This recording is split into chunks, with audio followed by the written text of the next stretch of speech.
The Thief of Always, Chapter 4. A Death Between Seasons.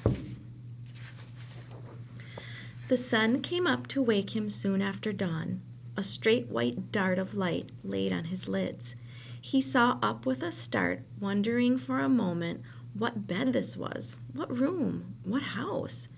Then his memories of the previous day returned, and he realized that he'd slept through from late afternoon to early morning.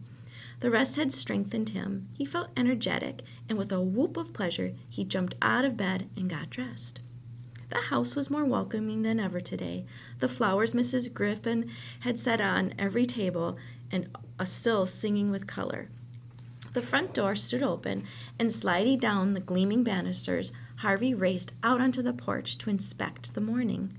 A surprise awaited him. The trees, which had been heavy with leaves the previous afternoon, had shed their canopies. There were new, tiny buds on every branch and twig, as though this were the first day of spring. "Another day, another dollar," said Wendell, ambling around the corner of the house. "What does that mean?" said Harvey. "It's what my father used to say all the time. Another day, another dollar. He's a banker, my dad. Wendell Hamilton II. And me, I'm Wendell Hamilton III. How'd you know? Lucky guess. I'm Harvey." "Yeah, I know. Do you like tree houses?" "I never had one." Wendell pointed up at the tallest tree. There was a platform perched up among the branches with a rudimentary house built upon it. "I've been working up there for weeks," said Wendell, "but I can't get it finished alone.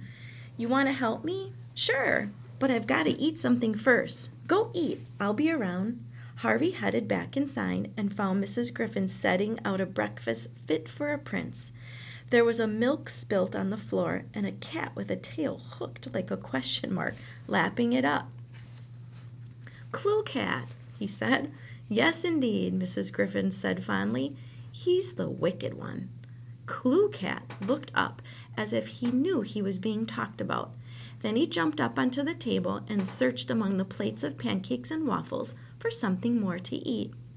"Can he do whatever he likes?" Harvey said, watching the cat sniff at this and that.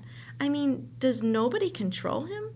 "Oh, well, we all have somebody watching over us, don't we?" Mrs. Griffin replied. "Whether we like it or not. Now eat. You've got some wonderful times ahead of you." Harvey didn't need a second invitation. He dug into his second meal at the holiday house with even more appetite than he had the first, and then headed out to meet the day. Oh, what a day it was! The breeze was warm and smelled of the green scent of growing things. The perfect sky was full of swooping birds.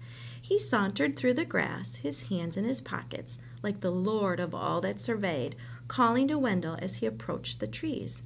"Can I come up?" "If you got a head for heights," Wendell dared him. The ladder creaked as he climbed, but he made the platform without missing a step. Wendell was impressed. "Not bad for a new boy," he said. "We had 2 kids here couldn't even get halfway up." "Where'd they go?" "Back home, I suppose. Kids come and go, you know." Harvey peered out through the branches upon which every bud was bursting. "You can't see much, can you?" he said.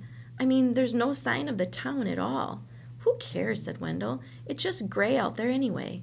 "And it's sunny here," Harvey said, staring down at the wall of misty stones that divided the grounds of the house from the outside world. "How's that possible?" Wendell's answer was the same again. "Who cares?" he said. "I don't know. Now, are we going to start building or what?" They spent the next 2 hours working on the tree house, descending a dozen times to dig through the timbers heaped beside the orchard, looking for boards to finish their repairs.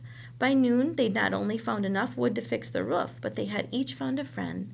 Harvey liked Wendell's bad jokes and that "who cares," which found its way into every other sentence. And Wendell seemed just as happy to have Harvey's company. "You're the first kid who's been real fun," he said.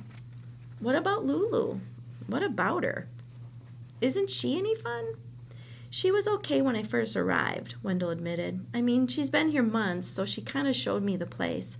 But she's gotten weird the last few days. I see her sometimes wandering around like she's sleepwalking, with a blank expression on her face." "She's probably going crazy," Harvey said.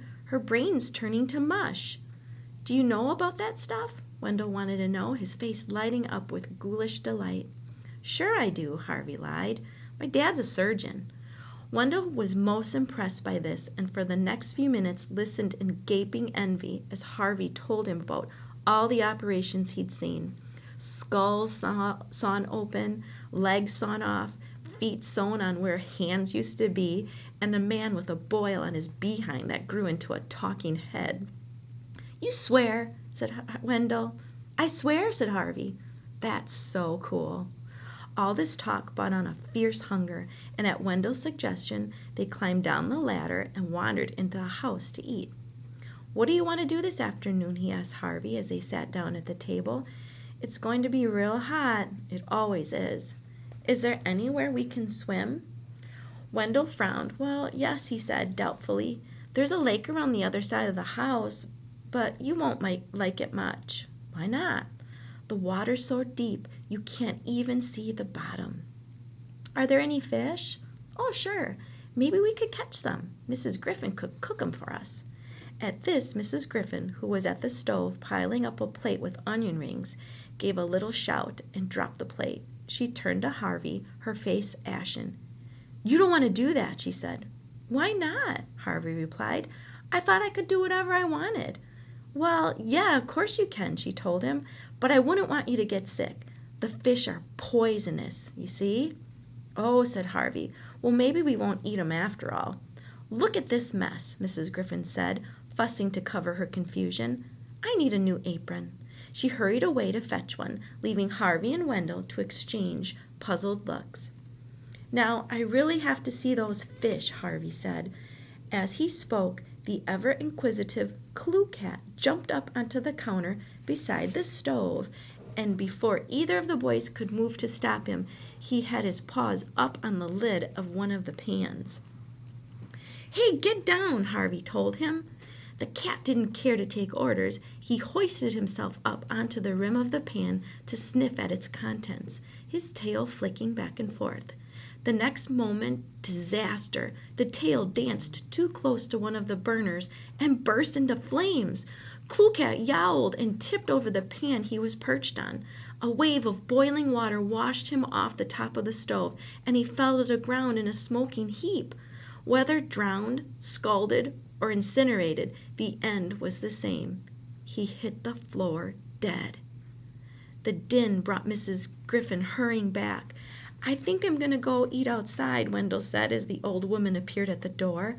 He snatched up a couple hot dogs and was gone. Oh, my Lord!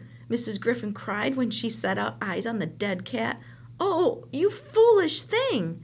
It was an accident, Harvey said, sickened by what happened. He was up on the stove. Foolish thing, was all Mrs. Griffin seemed able to say. She sank down onto her knees and stared at the sad little sack of burnt fur. No more questions from you, she finally murmured. The sight of Mrs. Griffin's unhappiness made Harvey's eyes sting, but he hated to have anyone see him cry, so he fought back his tears as best he could and said, Shall I help you bury him? In his gruffest voice. Mrs. Griffin looked around. That's very sweet of you, she said softly, but there's no need. You go out and play. I don't want to leave you on your own, Harvey said. Oh, look at you, child, Mrs. Griffin said. You've got tears on your cheeks. Harvey blushed and wiped away all the tears with the back of his hand. Don't be ashamed to weep, Mrs. Griffin said. It's a wonderful thing. I wish I could still shed a tear or two. You're sad, Harvey said. I can see that. What I feel is not quite sadness, Mrs. Griffin replied, and it's not much solace either. I'm afraid. What's solace? Harvey asked. It's something soothing, Mrs. Griffin said, getting to her feet. Something that heals the pain in your heart. And you don't have any of that? No, I don't, Mrs. Griffin said. She reached out and touched Harvey's cheek. Except maybe in these tears of yours. They comfort me, she sighed as she traced their tracks with her fingers. Your tears are sweet, child, and so are you. Now you go out into the light and enjoy yourself. There's sun on the step, and it won't be there forever, believe me. Are you sure? I'm sure. I'll see you later then, Harvey said, and headed out into the afternoon.